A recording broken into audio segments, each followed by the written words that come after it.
Assalamualaikum and hi, I'm Amira and my partner Jawi. We will present about task 5 which are second and third hazard principles. So, for our topic is about aflatoxin in peanut butter.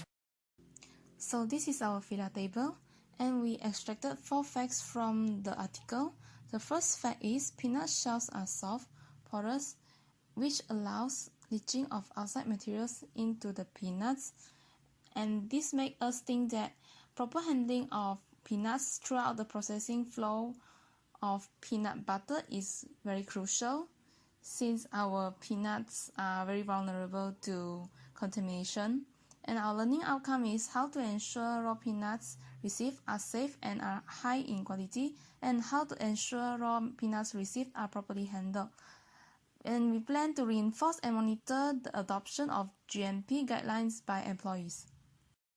The next fact is peanuts are commonly contaminated by carcinogenic aflatoxin. The idea we have is high consumption of these peanuts will lead to excess intake of aflatoxin. So the learning outcome is what are the maximum levels for aflatoxin total in raw peanuts and peanut butter. And our action is to refer to standards set by the FAO, FDA, or other related authorities, bodies, and organizations. The third fact that we extracted is natural peanut butters may contain more aflatoxin than the commercial peanut butters, and our idea is commercial peanut butters can inhibit fungal growth more efficiently than the natural ones, and our learning outcome is why the commercial ones can inhibit fungal growth more efficiently, and our action is to research and compare the processing steps of both peanut butters. The last fact that we extracted is all commercial peanut butters must be tested for levels of aflatoxin. Our idea is that data on aflatoxin levels of peanut butters can ensure the health and safety of consumers and also help to verify claims to prevent food frauds. The learning outcome is how are the tests for aflatoxin levels in commercial peanut butters conducted, and our action is to refer to the Codex standard for sampling, plan, design, and aflatoxin test procedure. Second hazard principle, which is step 8, is determine CCP. This is CCP decision tree. CCP decision tree have 4 questions.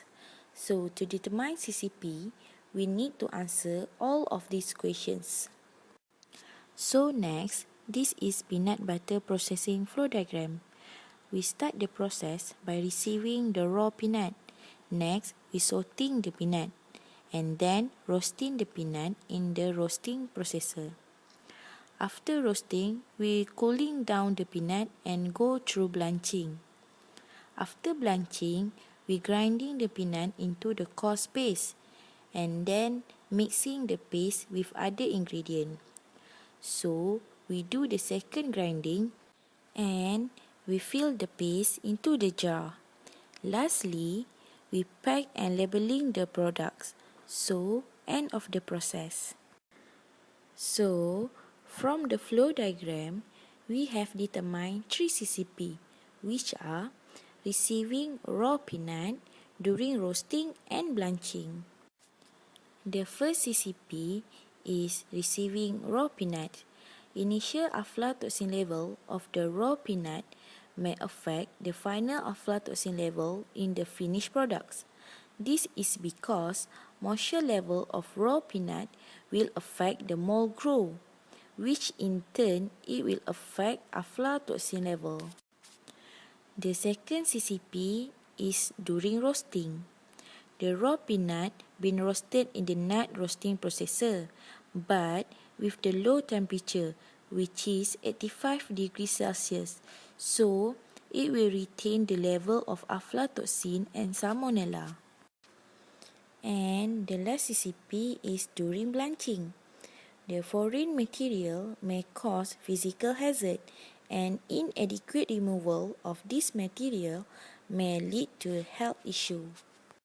Next, the ninth step for developing a HACCP plan, which is also the third HACCP principle, is establish critical limit for each critical control point. This is the HACCP plan that we have developed up to the third principle, which is critical limits, and the full HACCP plan should also include monitoring procedure and corrective action. From step 8, we are able to identify 3 CCPs.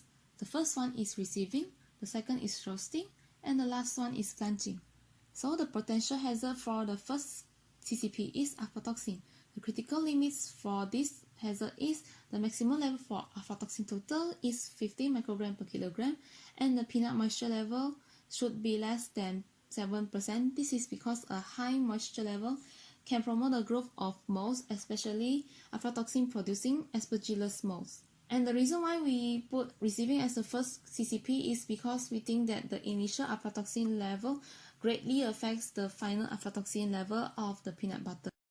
For the second CCP, the potential hazards are aflatoxin and salmonella. The critical limits for this CCP are the roasting temperature is 160 degrees Celsius and the roasting time should be 25 minutes. Next, the maximum level for aflatoxin total is 10 microgram per kilogram.